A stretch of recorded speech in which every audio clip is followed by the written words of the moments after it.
Sir Shri द्वारा दिशायुक्त जागृति संदेश। विचार क्या कर सकते हैं और सबसे उच्चतम बात वे क्या कर सकते हैं? जैसे आवाज सुनकर आपको कान का पता चलता है, हर जानवर के कान पर भी आवाज पड़ता है। हर जानवर भी ये अनुभव करता है कि उसके पास कान है, क्योंकि हर जानवर आवाज सुन रहा है। आप भी सुनते हो। दृश्य देखकर आपको पता चलता है कि आपके पास आंख है। जानवरों को भी पता चलता है। यह अनुभव तो वे कर रहे। सुगंध से नाक का पता चलता है, टच से, स्पर्श से त्वचा का पता चलता है, स्वाद से पता चलता है जुबान का। मगर विचार से किस चीज का पता चलता है? अगर इस बात पर ध्यान दोगे, जो जानवरों में नहीं होता, जानवर में विचार ही नहीं आया तो यह भी पता नहीं चलता है कि किस चीज की खबर मिल रही है। अनुभव तो जानवरों में भी है,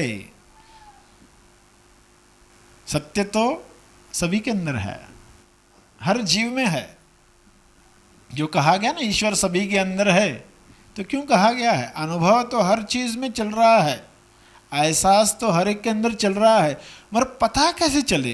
बिना निमित्त के पता कैसे चले? जैसे आवाज से पता चला कान है, वैसे विचार से किस चीज का पता चलता है? क्योंकि हर एक जोड़ी है ना, आवाज और कान की जोड़ी है, सुगंध और नाक की जोड़ी है, तो विचार की जोड़ी किसके साथ है? विचार यानी मन। मन है तो वो किस चीज की खबर दे रहा है? मन को जानने वाले की खबर दे रहा है, सेल्फ की खबर दे रहा है, चैतन्य की खबर दे रहा है, चेतना की खबर दे रहा है। मगर हम ये सोच नहीं पाते। जिस दिन हमारे विचारों में ये विचार आने लगेगा कि विचारों से किसी और चीज की खबर मिल रही है, तब विचारों ने असली काम करना शुरू किया। अपने आप से पूछो कि कब आपको ये विचार आते हैं कि विचार से किस चीज की खबर मिल रही है? कि बाकी विचार तो आते, यही विचार नहीं आता। विचार आकर बताए कि मैं मात्र विचार हूं, मुझे जानने वाला जो है वो ज्यादा इंपॉर्टेंट है।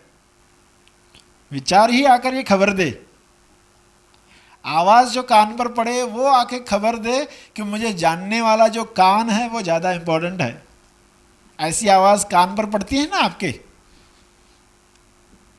कब? सत्संग में जब आते हो, गुरुजी की आवाज आती है। गुरुजी की आवाज क्या आती है? कान अपने आप को जान। ये शब्द और कहीं सुनने को मिलते ही नहीं। सब एल्बम बन जाते हैं, मगर ये एल्बम नहीं बनता। कोई ऐसा एल्बम भी बनाया ना जो सुन के लगातार कान की खबर मिलती रहे कि तुम्हें कान है, तुम्हें कान है, तुम्हें कान है। कान पर अगर यही आवाज टकरा रहा है, बार बार यही आवाज टकराए, तो आपका ध्यान कान पर जाएगा ही। जब विचारों में भी ऐसे विचार बार बार आने लगे कि विचारों की वजह से जो है उसकी खबर मिले, वो अपने आप को जाने, चेतना अपने आप को जाने, सेल्फ को जाने, अनुभव को जाने। जब ये लगातार विचार आएगा तो विचार वरदान बन गया। वरदान बनाना है। पहली ही शक्ति जो दी है इंसान को कुदरत ने, उसे वरदान कैसे बनाया जाए। तो उच्चतम अवस्था क्या है? विचारों से कोई यह जान जाए तो विचारों ने बहुत बड़ा काम किया। वरना लोग जिंदगी भर विचारों से लड़ते रहते, झगड़ते रहते। अरे विचार जाते क्यों नहीं, जाते क्यों नहीं? मगर बजाय उनसे लड़ने के ये समझ प्राप्त होती। अंडरस्टैंडिंग सबसे इंपॉर्टेंट है। सब मान्यताओं का खेल है, समझ ही पूर्ण है अपने आप में। जब यह समझ प्राप्त होगी तो विचारों से लड़ना बंद हो जाएगा। विचारों के द्वारा असली चीज की खबर सतत मिल रही है, लगातार ये खबर मिल रही है कितना बड़ा वरदान है विचार। जब ये पता चलेगा तो विचारों से आप परेशान होना बंद हो जाओगे, फिर पॉजिटिव विचार ही चलेंगे, ईश्वरीय विचार ही चलेंगे, सत्यावी विचार ही चलेंगे। और ऐसे ही विचार लगातार निरंतर चलते रहे तो कैसी अवस्था आएगी, क्या चीज़ें आपके जीवन में क्रिएट होगी। निरंतरता ही सफलता की कुंजी है। आज से अगर आपके विचार सकारात्मक हो गए, ईश्वरीय हो गए, सत्यावी हो गए, तो देखोगे कुछ समय के बाद, ये निरंतरता के बाद ऐसे मिरेकल्स दिखाई देंगे, ऐसे चमत्कार दिखाई देंगे कि आश्चर्य ही बचने वाला है। विचारों में आश्चर्य ही बचने वाला है। विचारों में प्रार्थना से स्टार्ट होती है और अंत आश्चर्य में होता है कि विचारों में विचार आते हैं तो कौन से आते हैं? आश्चर्य के। तो क्या आश्चर्य है, कैसे चल रहा है ये सब, कैसे विचारों से हर शरीर को चलाया जा रहा है और हर शरीर में अलग अलग तरह के विचार। तो आज पता चला कि अगर हमें विचार आ रहे हैं तो हमें इन्हें वरदान बनाना है, अभिशाप तो नहीं बनाना। The first time I just came here, I was so adamant. So it's like I've traveled all over India, but this is the first time, Guruji, I've seen your smile, and your smile itself will just, all diseases will disappear because of this contagious smile.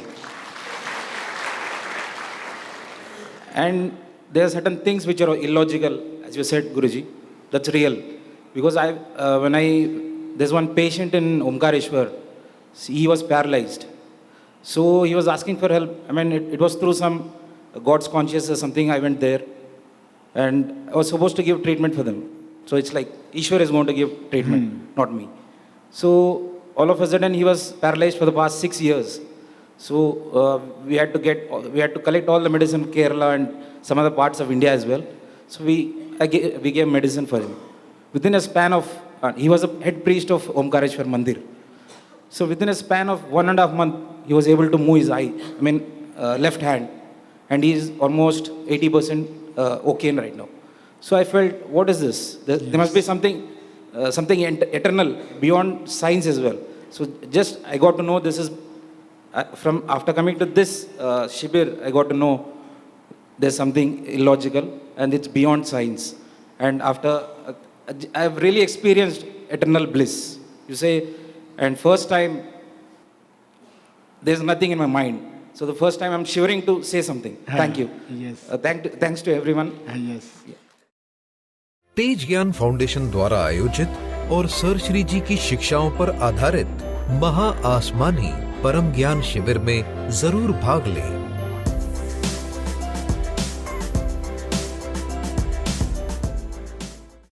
इस video को like और share जरूर करें। साथ ही अपने अभिप्राय हमें comment करके जरूर बताएं। हैप्पी थॉट्स तेज ज्ञान और सर श्री तेज ज्ञान चैनल को आज ही सब्सक्राइब करें और लेटेस्ट अपडेट्स सबसे पहले पाने के लिए बेल आइकन को दबाएं। धन्यवाद।